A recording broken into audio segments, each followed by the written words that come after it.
Rustabjon, mana bu doktor Alini choylari-ku, Ha, mashhur. xojona, siz ham bilasiz nimani ichishi. Shu, Ha. Bu o'rtoqlar, qadrli obunachilar, bu o'sha doktor Alini o'sha premium choylari. Xojona juda ham foydali choy.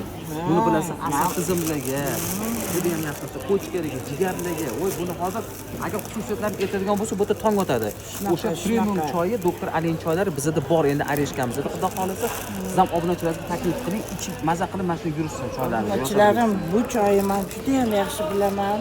Doktor Alini choyi butun mana kompleks shifode, bosh miya faoliyatini yaxshi ishga tushiradi. Oshqozon osti beziga, yurakga, jigarga, osteoxondroz, bel og'rig'i, oyoq og'rig'i, yallig'lanishlarga butun mana shu. Xullas, buni hozir gapiradigan bo'lsam, juda ham anaqa foydali xususiyati bor. Butun organizm boshdan oyoqgacha foyda. Kuchli omega bor bunda. Buni omegasi juda ham katta. Omegasi juda ham kuchli. Baliqdan omegasi katta. Buni tavsiya qilaman. Bundan olinglar, kelinglar, ichinglar bundan. Sop-sog' bo'lib yuringlar, xudo xolisa biza bilan. Kasal bo'lmaylik. Yomon narsa tavsiya qilmaymiz.